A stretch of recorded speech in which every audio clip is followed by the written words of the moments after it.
In the previous section, we have seen MapReduce as the foundation of our approach.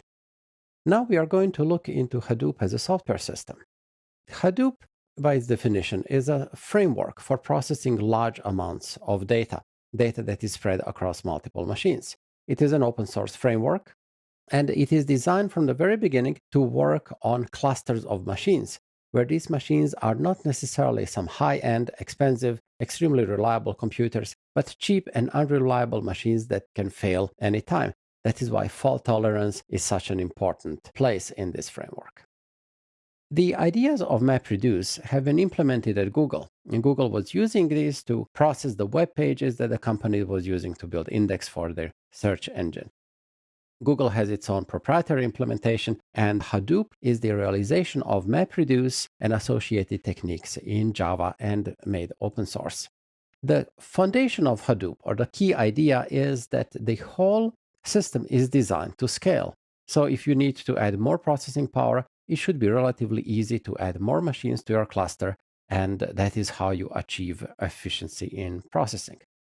Naturally, Hadoop was very popular in companies that are processing large volumes of data, particularly web data, but we have seen that more and more enterprises are embracing Hadoop, and it is now one of the cornerstone for processing large volumes of data.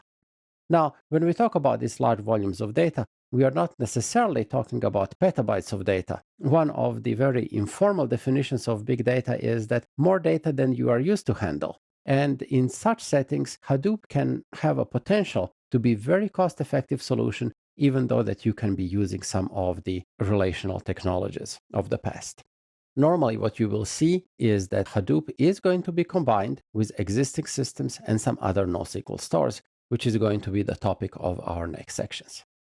Hadoop has two essential parts. The first part is the MapReduce framework. We have seen the MapReduce algorithm, and one of the key things in Hadoop is using the MapReduce framework for processing, and there are also some maintenance tasks that needs to be done. For example, the work needs to be assigned to different machines that are part of the cluster. Dealing with fault tolerance is the other thing.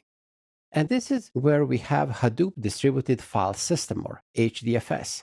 In HDFS, we have a mechanism for storing data over multiple machines in a redundant form. So HDFS acts as a file system that would span the nodes in the Hadoop cluster. And the idea is that the data will be stored in a redundant fashion so that even if some nodes fail, we can still have the data that can be used for processing. One of the interesting things is that these systems can be made self-healing, and that is when you bring in another node that is replacing the dead one, you can reconstruct your data on this node as well. One of the very interesting features for us with HDFS is that in many ways for the user, HDFS behaves like an ordinary file system that is approached through a slightly different interface. And we have an illusion that we are dealing with an ordinary file system.